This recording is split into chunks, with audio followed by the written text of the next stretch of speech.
Hello and welcome to the dungeon. Look at those hands. What you doing, man? All right. Welcome to the dungeon. Dayman here. Today we're going to be talking about how to manage those pesky bosses. Best practices. Now, we're going to go to the sandbox area, so my loadout isn't as important, but I am going to keep it as it is. Already launched our mission, and I'll see you on the other side. As we go into the dungeon here, allow me to discuss some of our topics. We're going to be fighting every single one of our bosses. As I get our arena set, forgive me, I'm probably not going to take the highest tier, as I do want to be able to manage these guys pretty quickly. For now, we're going to keep the default loadout, and we're going to first discuss how to manage the Skeletal Warrior. Where you at, dog? Just one for now. So, a Skeletal Warrior might sometimes feel like a one-shotter, right? He's just going to take you out. For that being said, you want to have a few people at range with this guy because his range attacks ain't nothing. I'll take it. Look at that. His fireball and his shockwave aren't going to hurt you as much as that great sword that he likes to wear a wield. So, this can just be throne simulator and work on just targeting his face, but that's not really a tip, is it? The real tip is tickle his toes. So I'm going to choke up on the end of my weapon here, take up my guard, and I'm going to strafe into position. And look at that. You can keep him staggered. He don't seem so tough anymore, does he? That charge attack does break him free from his staggering. So when you notice him doing his charge up attack, just keep walking around in circles. And suddenly, this challenging boss feels a little bit more like a Tickle Me Elmo. Tickle, tickle, tickle, tickle, tickle. Hey, if you've ever been in a dungeon with me, tell me how many times I say tickle in a fight, huh? So, if you've watched my martial videos, you're going to realize how important it is to keep up that melee blocking.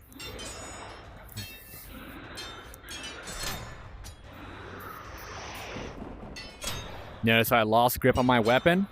Thankfully, it will return. Oh no! Hey, I never said I was perfect.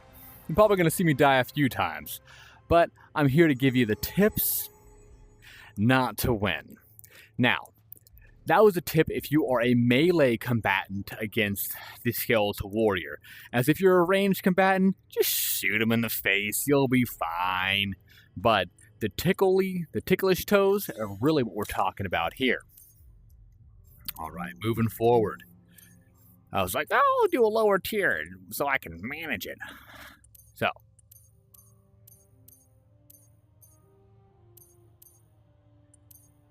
Moving forward, I'm going to avoid the giant wasp because I hate them. I will talk about them, don't worry. All right, here into our shaman, or whatever he's called. Umber Mage. Oh, Uber Mage? Uber Mage. My butt. Here we go. So with the Mage, we know that he can summon enemies to fight alongside him. Something I didn't discuss in my Souls video is when you are lucky enough to have him spawn in with you.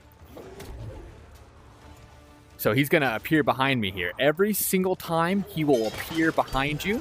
And to continue my note from before, you can get a few extra souls for him summoning humanoid enemies. Only humanoid enemies, not the spiders, but now, if you have allies, communicate with them when you have an Uber Mage. I always call him the Shaman, but the Uber Mage, as he's always going to appear behind you.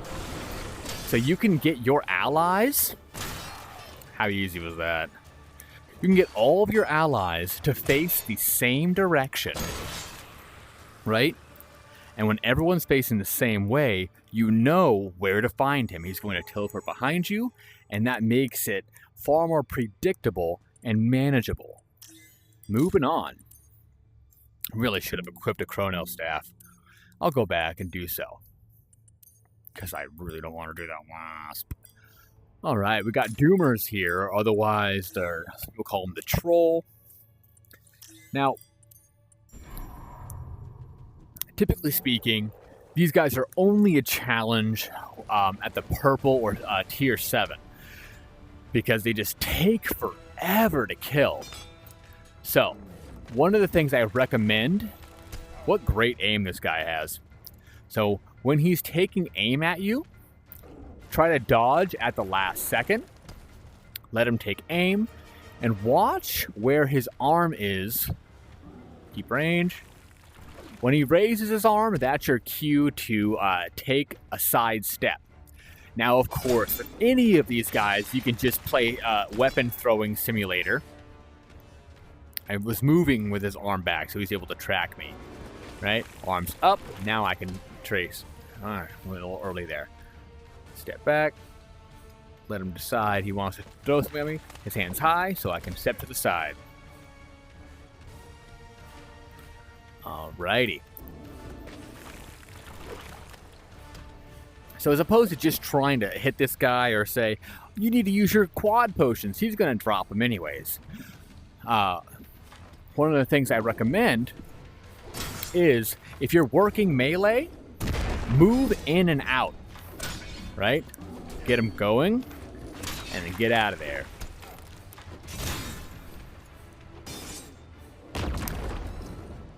Be cautious of when you see both hands drop and looking up, he will explode.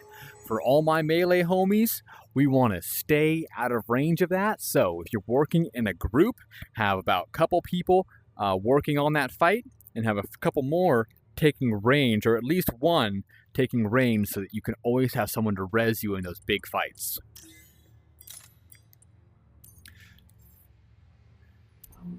When you are going to be spamming your attacks, let's use that technique of side to side as opposed to overhand. Right? Heaven 2, we've discussed this before. Keeps your guard up. Alrighty, we got our big boys. What are they called? The Octolus boss? Alright. We just call them beholders, don't we? Because beauty is in the eye. Alright, when dealing with this guy, you might have already know this, but his eyes are his health pool. The preferred death is to be eaten. But, see how I keep my spear in front of me? The spear can sometimes interrupt that biting attack. Come on, buddy. Don't be spitting at me. I want that mouth. What it do? What it do? Again, this is another example of thrown weapon simulator.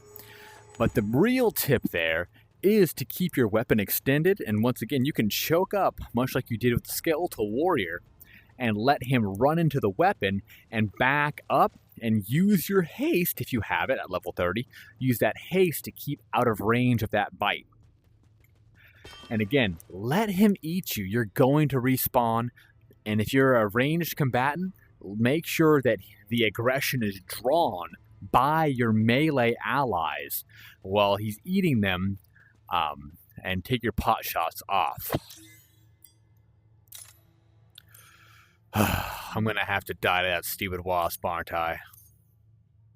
Alrighty. When it comes to the wasp enemy, you are going to need haste, and you're going to need slow. Otherwise, he is going to get you. Alright? That butt, it does sting hard. Alright, I'll die for science. Again, keep your range. What was I crying about? I'm expecting tier 7's boss level action because I typically run tier 7s. Let me run that again and actually talk about some real tips with that wasp.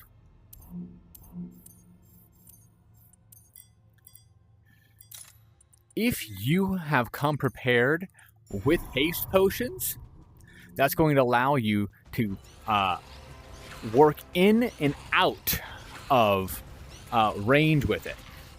It's fairly easy to deal with it in range, so if you are using a ranged build, you're going to have a much easier time. But me and all my melee homies hate wasps, because that butt, it does some work. So working in with that strafing, okay, I typically keep one ranged weapon so I can get myself and stagger him. Okay, when he's staggered and dropped, that's our time to do our work.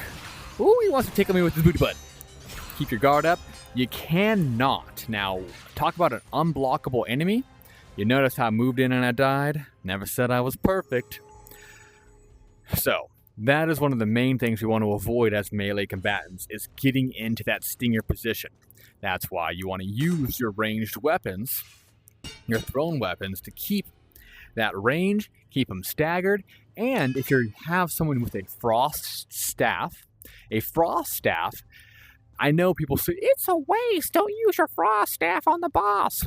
It's a great use of the frost staff if you have the exo point that allows you to keep your crystals going for a long time, because by shooting that frost staff, you're going to keep staggering that boss and allow your melee combatants to do their work.